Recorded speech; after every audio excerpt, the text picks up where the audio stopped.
He was the most deserving person ever to become president, and he may have been the most personally unsuited for the job.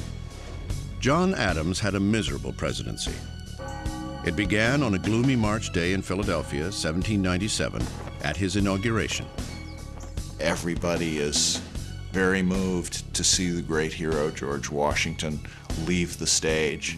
And John Adams writes that Washington gave him a look as if to say, well, I'm leaving, now you're coming in, see if you enjoy the job.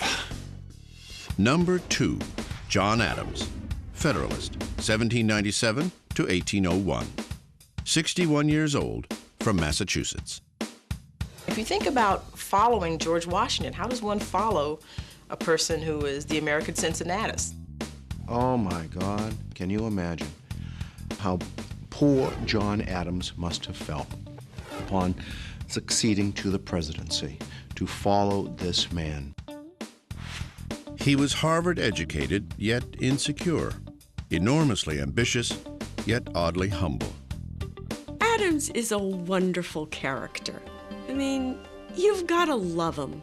He's erratic.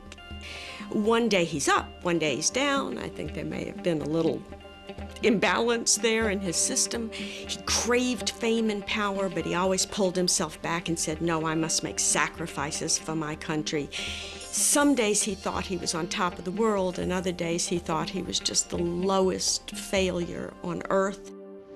John Adams is a figure who was in many ways racked with self-doubt, at the same time enormously ambitious. Adams's personality was not suited to the presidency.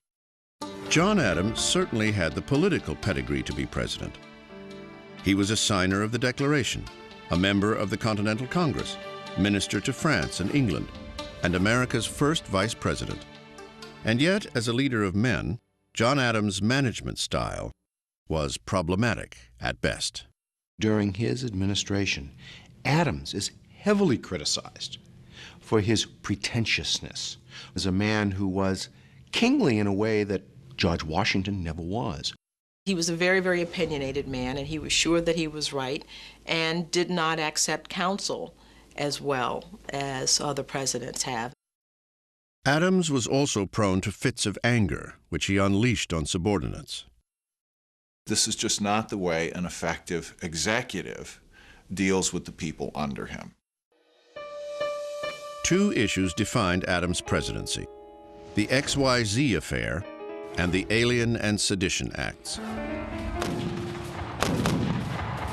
Both were caused by a crisis in foreign affairs: the escalating war between England and France. By the time John Adams comes into office, the French are being particularly obnoxious. They are going through a period of seizing our shipping because they don't want us trading with her enemy, Britain. Hoping to quell the crisis, Adams sent a diplomatic team to Paris. That delegation was met with the demand for a bribe. This was reported back to the American Congress.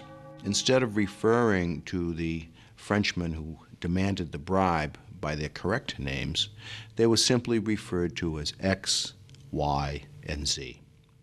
And so this became known as the XYZ affair. American public opinion raged against the French. Hawks screamed for war. Adams is not crazy about the French anyway. And so to be snubbed by the French like this, to be treated in effect like country bumpkins, must have offended Adams tremendously. But instead of acting impulsively, Adams kept his cool and sent a second peace delegation to Paris. For this, the warmongers in Congress vilified him.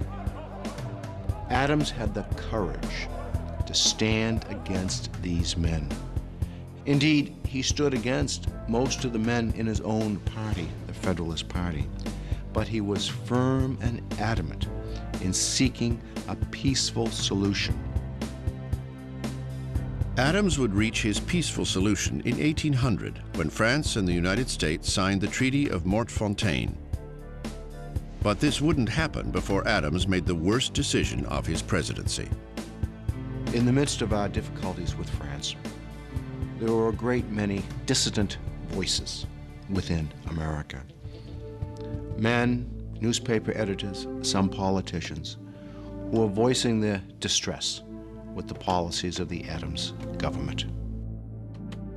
Acutely sensitive to criticism, Adams decided that the verbal attacks were seditious and dangerous to national security. So, in 1798, Adams signed the Alien and Sedition Acts, making it a crime to falsely speak out or write against certain federal office holders, including the president. It stands out as the single greatest blemish on his otherwise extraordinary career.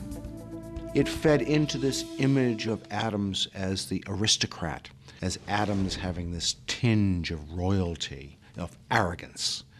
And the Alien Sedition Acts simply underscored what his enemies were already saying about this man.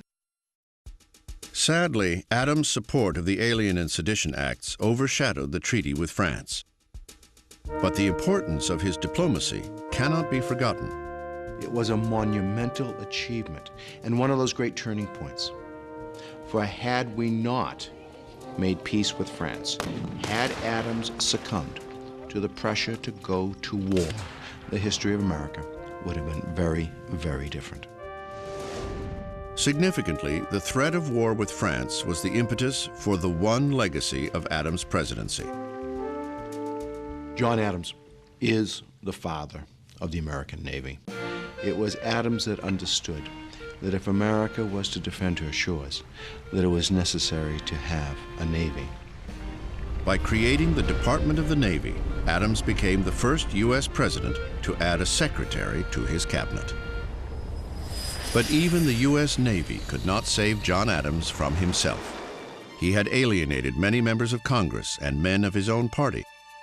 In November 1800, just after becoming the first president to live in the White House, Adams lost his bid for a second term to Thomas Jefferson. It was a bitter defeat. Adams is not gracious in defeat. The image we have today of the election of a new president, and the former president bids him welcome to the White House, etc., etc. Oh, no, not at all. Adams leaves Washington in the midst of the night. When he left office, he was certainly the most unhappy man in the country because he believed he left office disgraced and unappreciated. During his own life, John Adams' presidency was regarded as the low point of his remarkable political career. It would take nearly 200 years for historians to reassess his contribution to the office. Two presidents signed the Declaration of Independence, John Adams and Thomas Jefferson. Both died on July 4, 1826, the 50th anniversary